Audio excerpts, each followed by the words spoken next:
So I'm going to speak about a topic that I've thought of recently. I know this whole series may just sound like my ramblings, but these thoughts fill my mind so much that I feel the need to express them, to be able to let them go, you know. So this is the Lemmings analogy, and this is ultimately how human society is going to commit suicide. There is inherently in humanity a ratio of individuals, a spectrum of temperaments. And I'm talking about a moral spectrum. There are those who fall into the wholly virtuous category, and those who fall into the partially virtuous category, and then on the other end of the spectrum, those who fall into the wholly sociopathic spectrum. Now, I'll guide you through what each side of this spectrum represents. A complete and wholly virtuous person would be someone who is completely without the proclivity towards corruption. And that's incredibly vague, because as we know, everybody has the potential for evil. And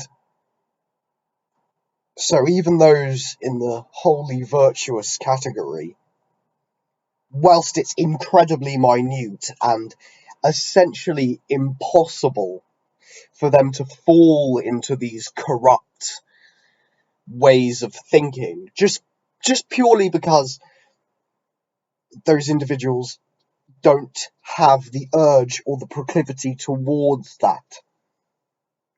So that's the wholly virtuous person, and I might actually redefine that term. The most virtuous person, because no one is realistically wholly virtuous, right? And then in the middle of the spectrum, you have the partially virtuous person. So this is someone who is of a high moral standing. He will try to live his life with a certain code of ethics, but unlike the mostly virtuous person, he will not try to sort of go towards helping his fellow man and loving thy neighbour sort of thing, but he will live a moral and upstanding life in some way. And then there is the sociopathic person. Oh no, sorry. I need to go back. I need to rewind for it. So the partially virtuous person, he has a high proclivity towards sociopathy and narcissistic personality disorder, in the sense that if he is given access to things beyond a certain level of means, he will ultimately exhaust all of his options when it comes to hedonistic things, because that's what a mostly virtuous person would spend their means on, would be hedonistic things, things that don't harm anyone else but could do harm towards themselves. Um, but that isn't to say that everyone who does hedonistic things is a mostly virtuous person. Wholly virtuous people do hedonistic things as well, but they also give back, in a sense, right? So the mostly virtuous person performs in hedonistic things but doesn't give back in any way. And once he's exhausted all of his means that he can use towards hedonistic aspirations, he falls very quickly into corruption, because that proclivity towards sociopathy is there, right? And it's very incredibly present in these people. So about half of someone who is born with that temperament will eventually lead themselves towards corruption. And I don't need to tell you what the other end of the spectrum is, because it's pretty self-explanatory what a sociopath is.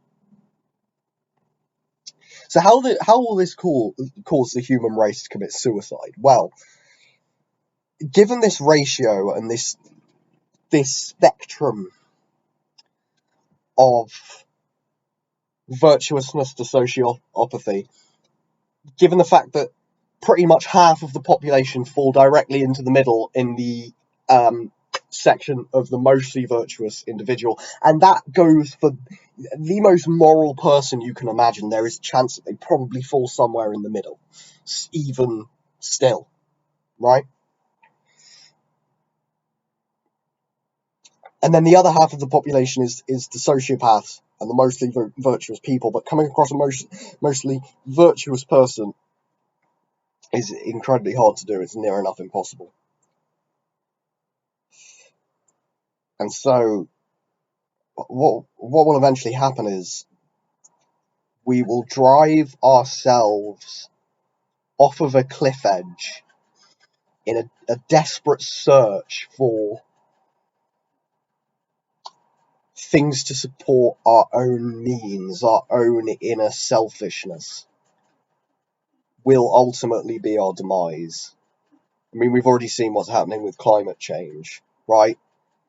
This sort of exploitation that basically half of the population will fall into cannot be combated by those virtuous people remaining, because the ratio of virtuous people to sociopathic people will be too little.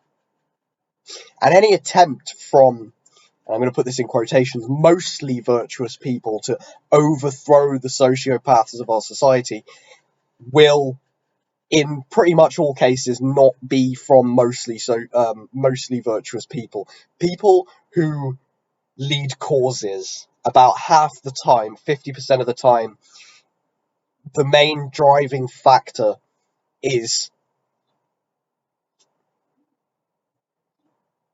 vanity.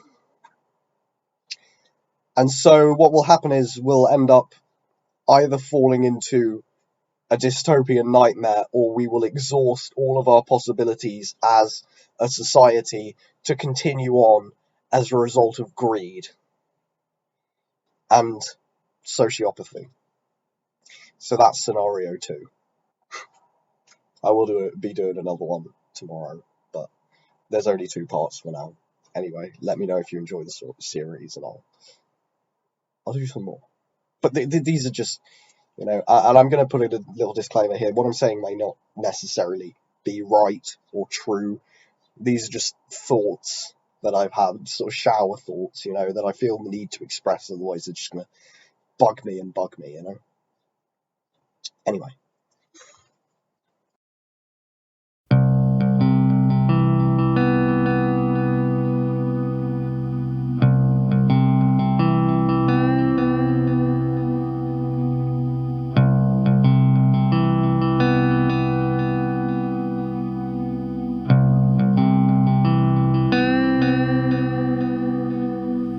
Fly